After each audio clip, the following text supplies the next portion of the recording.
The bitter feud between the two highest Filipino nilalabas officials ko has na seen siya. as a major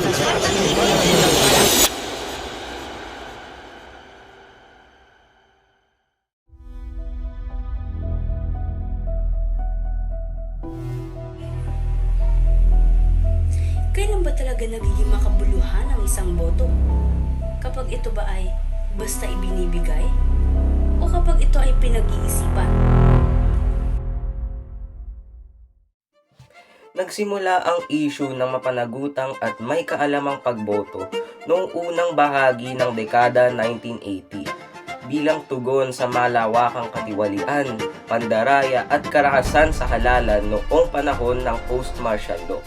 Bagamat may mga alalahanin na tungkol sa integridad ng eleksyon mula pa noong unang bahagi ng ika-20 na siglo, ang makabagong kilusan para sa responsabling pagboto ay umusbong dahil sa malinaw na pang-aabuso sa sistemang elektoral. Ang mga halalan noong dekada 1980 ay binalot ng terorismo, karahasan at pandaraya. Noong 1986, ang malawakang manipulasyon sa snap elections at ang lumalalang kalagayang panlipunan, pampolitika at pang-ekonomiya ang nagbunsod sa People Power Revolution. Ang pag-aalsang ito ang nagpatalsik kay Ferdinand Marcos at nagluklok kay Corazon Aquino bilang Pangulo. Mula noon ay patuloy na hinubog ng halalan at ng kilos ng mamamayan ang ating sistemang pampolitika.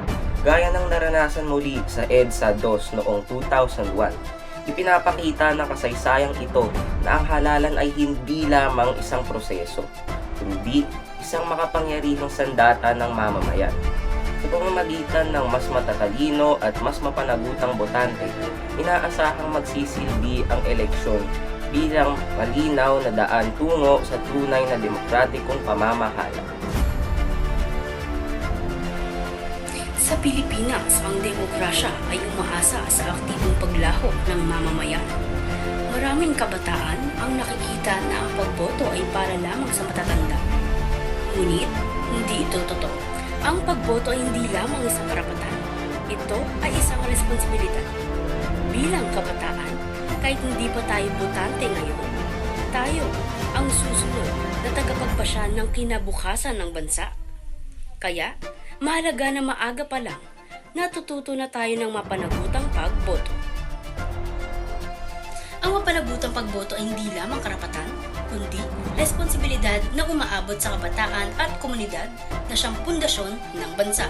Sa mga kabataan, nagpapaunlad ito ng kritikal na pag-iisip habang sila ay nagsusuri ng mga plataforma at issue.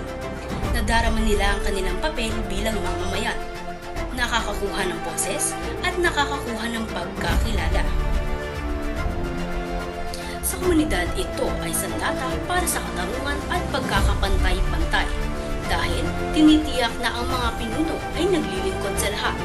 Bukod pa rito, ang mga aktibidad na kaugnay ng eleksyon ay nagdudulot ng pagkakaisa sa gitna ng pagkakaiba-iba at pinapanatili ang sigla ng ating demokrasya para tumugon sa mga pangangailangan ng lahat. Sa mapanagutang pagboto, dapat tayo maging mapanuri. Suriin ang mga kandidatong tumatakbo upang malaman ang pinakakapaki-pakinabang at pinakamapagkakatiwalaang kandidato. Maaring magsaliksik sa non-partisan sites o mapagkakatiwalaang news media. Maaari nating suriin ang kanilang konsensya o ang kanilang moral compass, ang kanilang kompetensya o ang kanilang kakayahan sa pamamahala, ang kanilang compassion o ang kanilang pagkakabag sa mga mamamayan, ang kanilang commitment sa ikabubuti ng bansa, at ang kanilang pagkatao tulad ng kanilang moral na katangian at pagpapahalaga. Isa pang kailangan tandaan sa pagboto ay ang importansya ng social media. Ang social media ang isa sa pangunahing mapagkukunan ng impormasyon, ngunit ito rin ay maaaring makapanira ng imahe ng isang kandidato, lalo na sa paglaganap ng fake news at misinformation. Huwag maging tahimik na tagamasid, maging kabataang mapanuri, may paninindigan at handang ipagtanggol ang demokrasya. Kaya mga kabataan at kababayan, tandaan, Boto boto mo, mo, kinabukasan mo. kinabukasan mo. Kapiliin ang tamang kandidato.